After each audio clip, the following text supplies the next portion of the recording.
We're now less than 2 weeks from the U.S. Open. Any updates? Is it going as well as you expected so far? Well, everything's really on schedule. I actually was down last Saturday and I walked a golf course and I thought it was in marvelous condition. The putting greens are perfect and now we finally started getting the heat. So you're seeing the grass is really starting to grow on a consistent basis. So from a golf course standpoint, we're exactly where we want to be at this point. And now it's just really the final small little changes in terms of grass heights and water management and ultimately, I think this is really well positioned that it's set up to where we want it in terms of it's up to the players and it's up to whatever Mother Nature gives us in terms of weather. So we hope it's firm and fast, but if it's not, so be it. It'll still be a special Open. I just saw a story out of the Memorial quoting Nicklaus as saying the conventional wisdom about Merion is wrong in that no one will hit driver. And he rattled off what he thinks are 8 driver holes.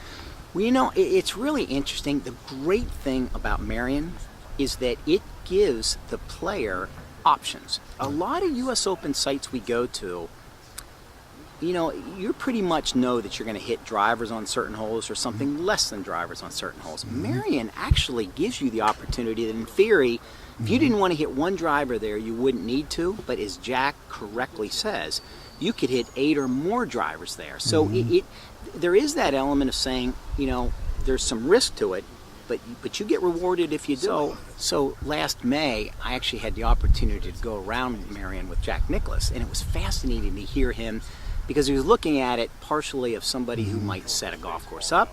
He was looking at it from an architect's eyes because obviously Jack's designed hundreds of golf courses, but he also was talking about it in terms of how he would play it and how he did play it, whether it was the 71 Open, the 81 Open, or even back when he played in the 1960 World Amateur Team.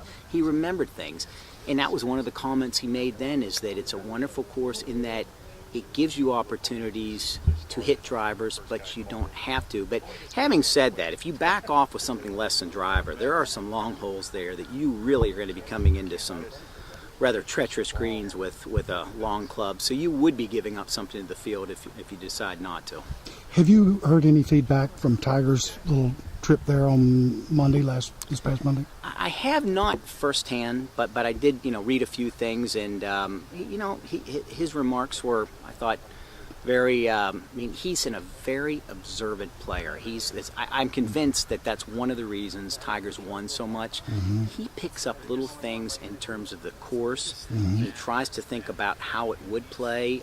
So it's not just more. He's not going there just for practice rounds to get a sense of the course. He's picking out sight lines. He's picking up where he wouldn't, where he wants to miss, where he doesn't want to miss, what he might want to hit off the tee. He's thinking about a dry golf course, a firm golf course.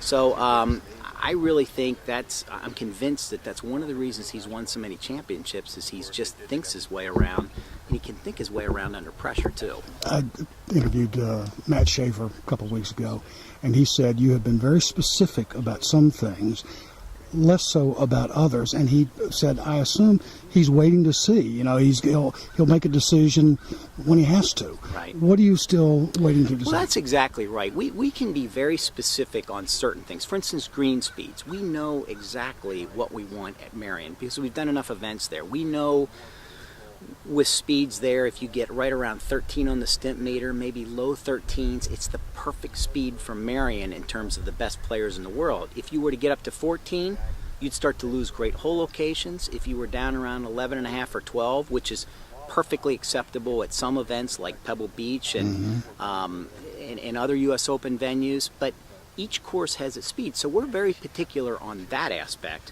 But on the rough, we have been less specific because we don't know what to expect. And a lot of it is, what kind of weather are we going to have? That if it's real dry and you get some moisture out of the grass blades, it's easier to get a club through versus if it's wet, it's lush.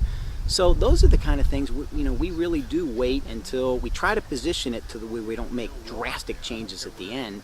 But when you're setting up a golf course, there's certain things you want to see. We will get there next week. And we'll start really paying attention to the bunkers. To do a lot of work on the bunkers before now, it really doesn't make sense other than just making sure your depths are pretty consistent in the bottoms and on the faces. So, that's right. But Matt is a great superintendent. He's been just a joy to work with, whether it was the 2005 Amateur, the '09 Walker Cup, or this little event we have coming up in a couple weeks. What do you think is going to give them the toughest time?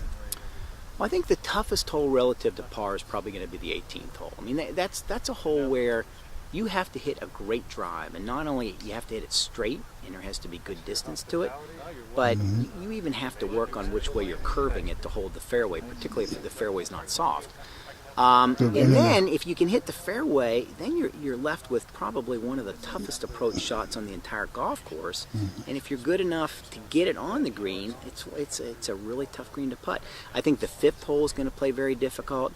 But one of the things that I think most people are not talking about with Merion, and we're talking about the short holes, the long holes, but no one's talking about the par 3s. And I think the par 3s at Merion are fascinating in the sense that you've got the 13th hole, which I think from the tips is about 115 yards. It's a pitching wedge, it's a sand wedge. Every player in the field, in theory, ought to hit that green 4 out of 4 days. And it's, I believe, the easiest par 3 of any U.S. Open venue.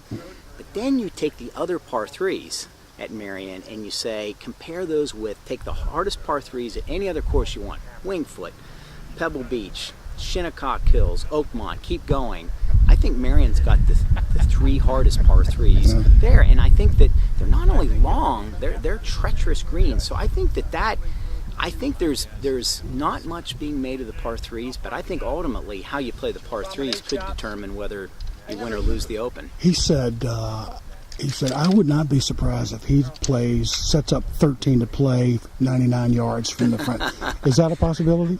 It actually is. We did that one of the 4 rounds at the Walker Cup match where we just moved it up and gave him, I'm not even sure it was less than 90. It may have been 92, 94 yards, and gave him a tough hole location. So this is a lob wedge for them. Right. But, it's one of those things where you say, okay, you have a perfect lie. You've got, it's a level lie. It's on a tee. But are you going to go for a hole location that's really tucked, or maybe it's on the side of the green? I think that's fun. They can hit the green, but the question is how aggressive they'll be.